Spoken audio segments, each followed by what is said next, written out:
Well, I started my career already 35 years ago as a consultant at Berenschot in Utrecht. In the first years, most of the work was reconstructing the Dutch clothing industry. So we had to fire a lot of people, thousands of people. But afterwards, there was no industry, we had to do something else. In that period, I was very interested by the book of Toffler, who was talking about the new age, a new era. So I thought, when going into this job, this kind of trade, it might be interesting to be part of it. Yeah. But it was not a subject yet. The only legal subject in those days were quality. Talking about quality, we had to face the competition from Japan. So I picked up the issue of quality and worked on that because it was a good reason.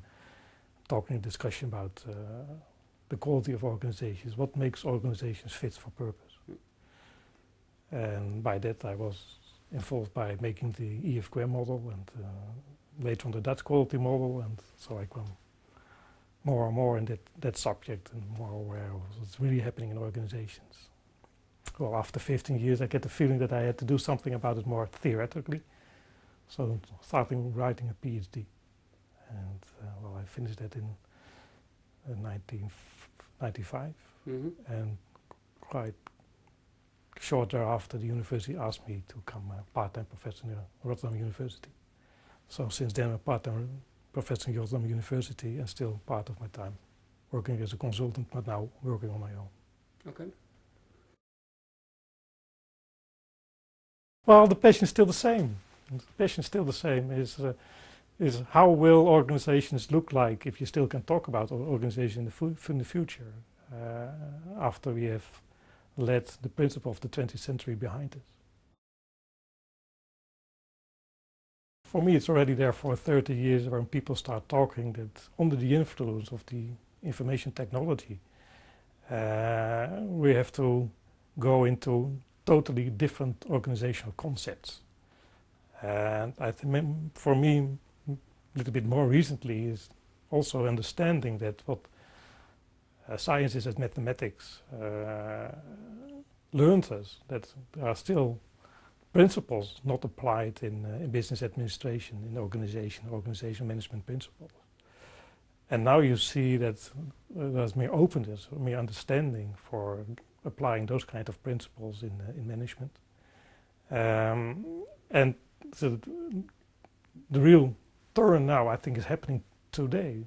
What's called a financial crisis, for me, is much bigger. It really is the turning point in a discussion that already, let's say, its starting point 10, 20 years ago. And it really is happening today. So I expect that from a couple of years from now, not that long, 4 or 5 years, we really will see emerge new kind of organizations, new sets up. And so my phrase there is, we live in the era of the dying dinosaurs.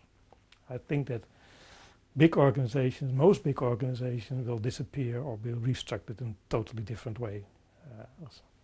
General Motors and the Fords of this world will disappear. It's already see that the banks are changing, and something else will come in place of that.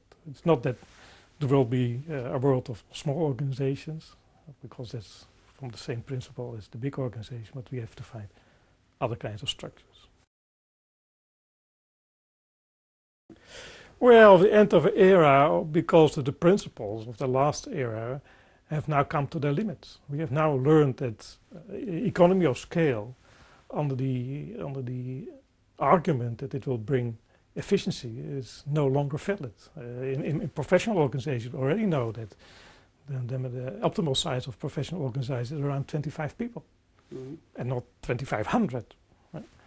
And we see it in big industries, is that they become too slow, and innovation is for them a horror instead of a challenge. The innovation also has to come from outside, and you see all kinds of concepts, but I see them as let's say, temporary escapes for dealing with innovation, because of the fact that big organizations can deal with themselves. Concepts with maximization is concentration. Concentration of activities is connected to environmental problems. It also has to do with centralization of power. Well, centralization power stands across democracy and emancipation of workers. This kind of problems, we could live with them in the last century, because what it all brought was that big in economical terms, that we are, in general, people are accepting the price.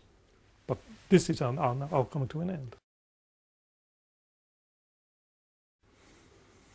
Well, you have an end of the principle of the 20th century, and it's too easy to say it's the end of Taylorism, because everybody will say, okay, but that's not a story, we hear that already for 20 years. Might be true, but if you pick up the latest management books who are in fashion, what we call the airport literature, 25 ways to become rich, or 20 ways to become a good manager, or something like that, and you read those books, you see they're still back on these principles of growth, size, concentration, centralization, merging.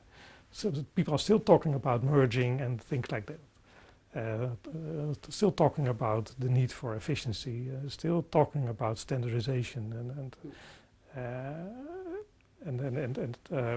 well, as I already said, still talking about synchronization, dealing with time in a certain way, that we all have to start a fixed hour in the day.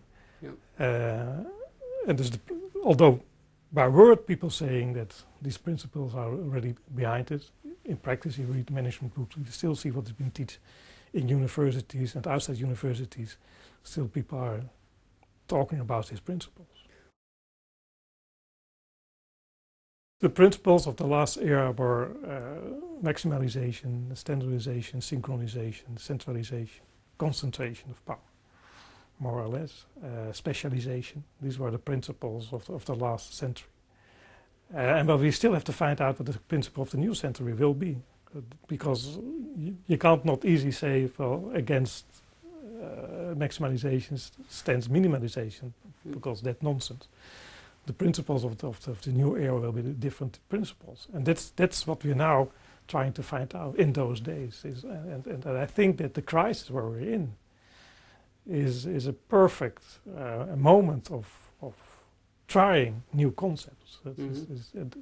Do all kinds of, let's say, on a laboratory level experiments. What can work? What will work? What will not work? And that's not that strange. This is always happening in a phase of revolution, or a phase of what we call paradigm shift. There's always a period. In theory, it's been called chaos, but I think that's a wrong word. But it's always a phase and a time where all kinds of experiments can be done, and we will see which one will be the successful one. And I think that we will see this within a couple of years from now.